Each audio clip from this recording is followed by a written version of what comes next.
प्रधानमंत्री नरेंद्र मोदी ने फिलिस्तीन के राष्ट्रपति महमूद अब्बास से बातचीत की है। इस दौरान पीएम ने गजा के अल अहली अस्पताल में नागरिकों की मौत पर भी संवेदना व्यक्त की। मोदी ने अब्बास को भरोसा दिलाया कि भारत फिलिस्तीन के लोगों के लिए मानवीय मदद जारी रखेगा। गजा में अब तक कुल 3,785 लोग मारे गए हैं। इनमें 1,524 बच्चे और 120 बुजुर्ग हैं। 12,493 लोग घायल हैं। इनमें 4,000 बच्चे हैं। अब भारत फिलिस्तीन के बीच के रिश्ते को समझिए। आमतौर पर अभी आप देखते होंगे कई राजनीतिक बयानबाजियां देश में होने लगी हैं। फिलिस्तीन का साथ दें, शरद पवार के बयान की काफ़ी आलोचना भी हुई है। लेकिन इस सब के बीच में हमें यह भी समझना होगा कि भारत कोई फिलिस्तीन के लोगों के खिलाफ नहीं है। हमास जैसे आतंकी संगठन के खिलाफ तो पूरी दुनिया है। हमास का समर्थन नहीं किया जा सकता, उनके तौर तरीकों का समर्थन नहीं किया जा सकता, लेकिन फिलिस्तीन में जो आम लोग रहते हैं, मासूम लोग हैं, उनके साथ भारत भी खड़ा है। रिश्तों की बात कर लेते हैं। फिलिस्तीन देश नहीं है, मैं बता चुका हूं पहले भी आपको, लेकिन इसके बावजूद वहां पर लोग रहते हैं और ये इसको फिलिस्तीन कहते हैं, गजा पट्टी और वेस्ट बैंक का जो इलाका है। 1948 में फिलिस्तीन को तोड़कर ही इजराइल बना था। कुल ज़मीन का 44% हिस्सा इजराइल और 48% फिलिस्तीन के हिस्से में आया था। 8% ज़मीन का हिस्सा हासिल करके यरूशलेम यूएन की निगहबानी में आ गया। इजराइल ने ताकत के दम पर फिलिस्तीन की 36% ज़मीन को अपने साथ में मिला लिया। आज फिलिस्तीन के पास महज 12% ज़मीन है और उसमें ये दो टुकड़े जिनका मैं हमेशा जिक्र करता हूँ, वेस्ट बैंक और गजा पट्टी हैं। वेस्ट बैंक शांत है और यहाँ फिलिस्तीनी सरकार का शासन है। गजा पट्टी में हमास का कब्जा है। इसे इजराइल और पश्चिमी देश आतंकी संगठन बताते हैं। भारत ने कभी हमास का समर्थन नहीं किया, लेकिन वो फिलिस्तीन सरकार के साथ है। 1974 में भारत ने फिलिस्तीन लिबरेशन आर्मी पीएलओ को फिलिस्तीनी लोगों का ऑफिशियल ऑर्गेनाइजेशन माना और इसे मान्यता दी।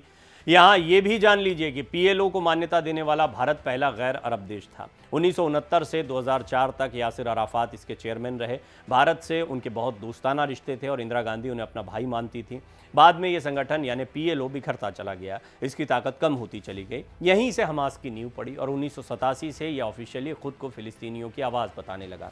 सही मायनों में भारत का असमंजस यहीं से शुरू हुआ। पीएलओ होते हुए भी रहा नहीं और फिलिस्तीन सरकार हमास के सामने कमजोर थी। फिलिस्तीन सरकार बातचीत से मसला सुलझाना चाहती थी और हमास खून का बदला खून से लेना चाहता था। हमास के सामने तो आज भी फिलिस्तीनी सरकार घुटने टेके बैठी है, लेकिन वो भी फिलिस्तीन का हिस्सा है। लिहाजा भारत को ऐसा रास्ता खोजना था जिससे फिलिस्तीनियों को उनका हक भी मिल जाए और हमास का समर्थन भी न करना पड़े। आज भारत की फिलिस्तीन को लेकर जो नीति है उसका सार भी यही है। कहते हैं डिप्लोमेसी में जितना कहा नहीं जाता उससे ज़्यादा समझा जाता है। फॉरेन और डिफेंस पॉलिसी एक्सपर्ट्स के मुताबिक वक्त और हालात के हिसाब से फॉरेन पॉलिसी में बदलाव बहुत ज़रूरी हो जाते हैं। पहले हम फिलिस्तीन को लेकर ज़्यादा वोकल रहते थे और इजराइल को नज़रअंदाज कर देते थे, हालांकि तब भी बैक चैनल एंगेजमेंट रहता था। नरसिम्हा राव सरकार के दौर से भारत की इजराइल नीति में बदलाव देखने को मिला। हमें हर दौर में इजराइल से डिफेंस और इंटेलिजेंस मामलों में सपोर्ट मिला।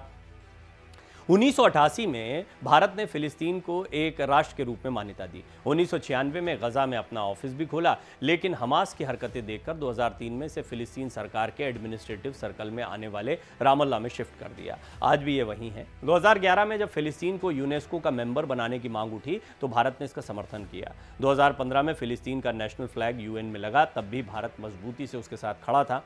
2018 में नरेंद्र मोदी फिलिस्तीन की ऑफिशियल विजिट करने वाले भारत के पहले प्रधानमंत्री बने। इस मुद्दे पर भारत सरकार कितना अलर्ट रहती है इसका अंदाजा इस बात से लगाइए कि 2017 में जब मोदी इजराइल की यात्रा करने वाले पहले प्रधानमंत्री बने तो चंद किलोमीटर दूर फिलिस्तीन नहीं गए थे। इसके अगले साल उन्होंने अलग से फिलिस्तीन का दौरा किया। इसे balancing act of Indian diplomacy कहा गया।